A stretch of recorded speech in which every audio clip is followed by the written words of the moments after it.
السلام علیکم ورحمۃ اللہ وبرکاتہ۔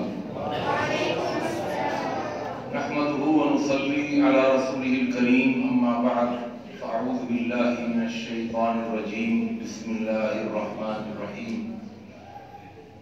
ومن احسن قولا ممن دعا الی اللہ وعمل صالحا وقال اننی من المسلمین۔ اللہ رب العالمین کی حمد و ثنا اور پیارے نبی صلی اللہ علیہ وسلم کی ذات اقدس پر بے شمار درود و سلام کے بعد یہاں کھڑے ہونے سے تقریباً کوئی 2 منٹ قبل میری نگاہ اس بینر کے اوپر پڑی۔ میں جب سے جامعۃ الاحسان کے اندر آیا ہوں، آپ یقین جانیے کہ مجھے یہ جامعہ اسم بامسمہ نظر آیا، اور میں نے جامعۃ الاحسان کے اندر لفظ احسان پر جب غور کیا تو مجھے اس کا مادہ حسن نظر آیا، اور پھر اس حسن کو میں مسجد کے دروازے سے لے کر اب تک دیکھ رہا ہوں۔ یہاں آ کر سب سے پہلے مسجد کو دیکھا، بہت خوبصورت ماشاءاللہ مسجد، اس میں بھی خوبصورتی سے حسن تھا۔ پھر ماشاءاللہ میں احسن سلفی صاحب کے آفس میں گیا، وہاں پہ ہر چیز قرینے سے اور ترتیب سے رکھی ہوئی دیکھی، وہاں حسن دیکھا۔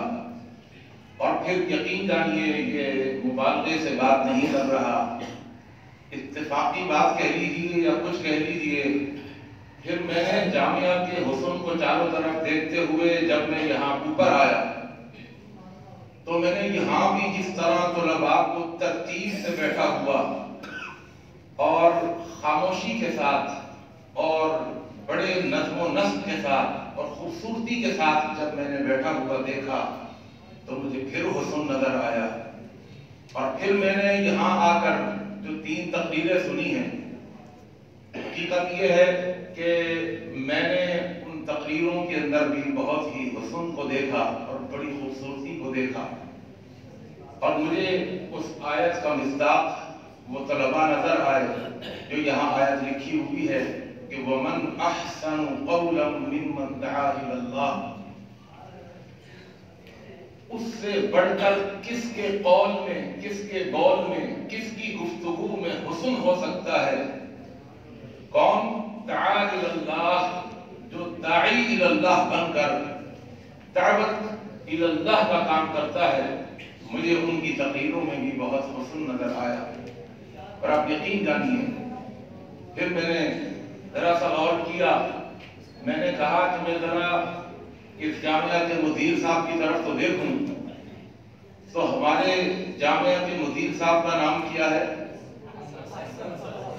احسن سلفی صاحب۔ یہاں مجھے حسن اور بڑھ کر کے نظر آیا، تو اس حسن کو دیکھ کر، اس خوبصورتی کو دیکھ کر میں ایک اور حسن کی بات کر دوں اور ایک اور خوبصورتی کی بات کر دوں۔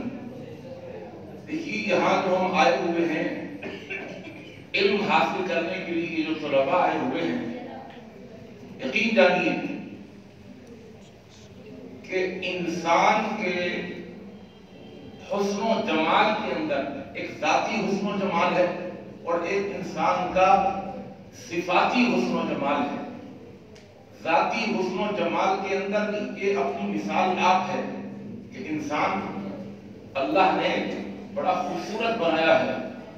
اللہ کے پیغمبر صلی اللہ علیہ وسلم کی حدیث ہے بخاری اور مسلم کی، فرمایا ان اللہ خلق آدم علی صورتہ، اللہ نے آدم کو اپنی صورت پر پیدا کیا ہے۔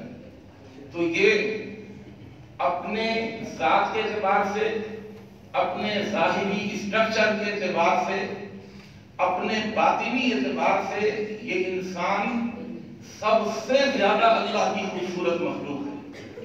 جبھی اللہ نے فرمایا 4 قسمیں کھا کر بسم اللہ الرحمن الرحیم والتین والزیتون وطور سینین وہذا البلد الامین لقد خلقنا الانسان فی احسن تقویم، احسن تقویم۔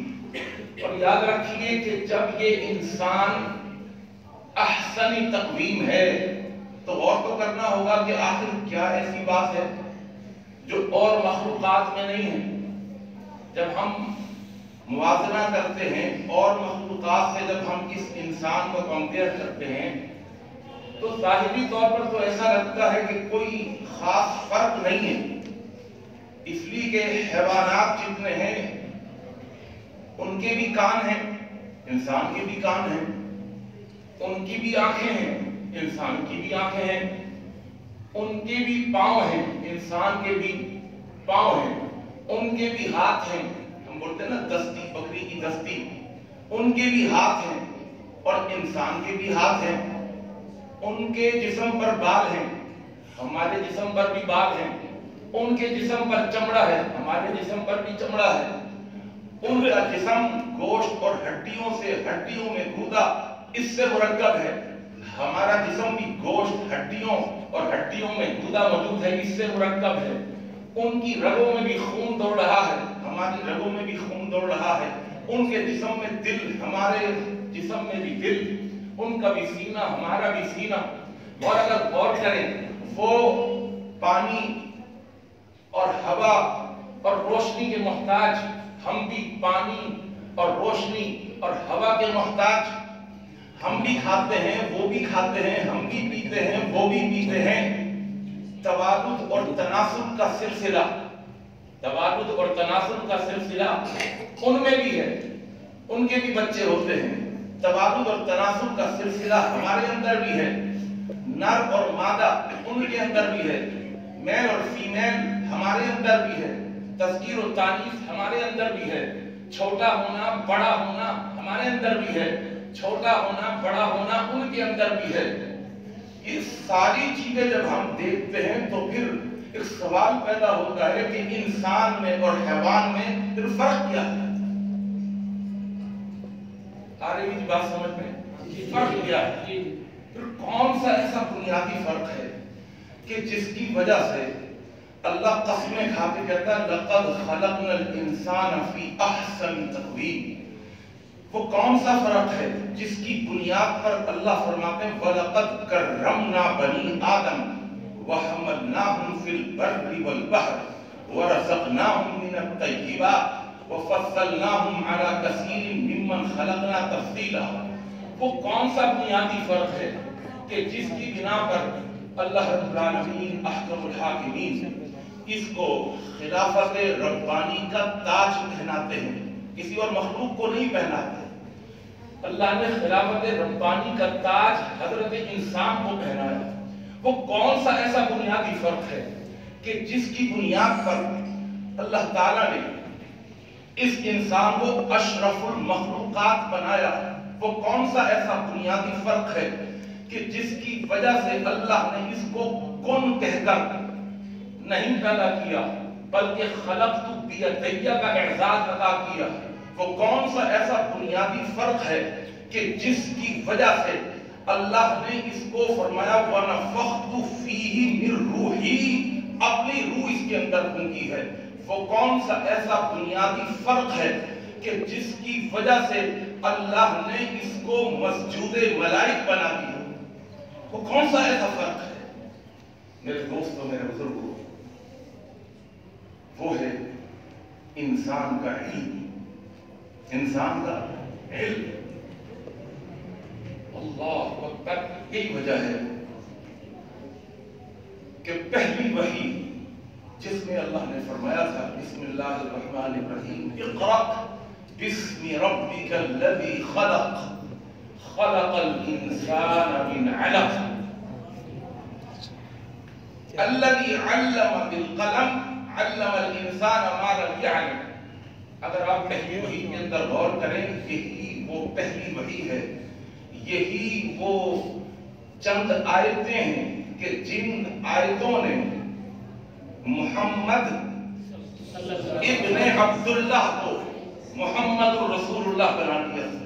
آرے کی بات سمجھ، ان آیتوں کے نزول سے قبل محمد ابن عبداللہ تھے، اور ان آیتوں کے نزول کے بعد محمد رسول اللہ بن گئے صلی اللہ علیہ وسلم۔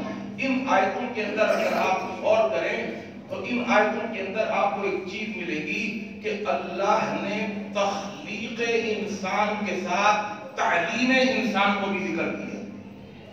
اور فرمائیے گا یہ اور بہت سارے مقامات پر بھی ہے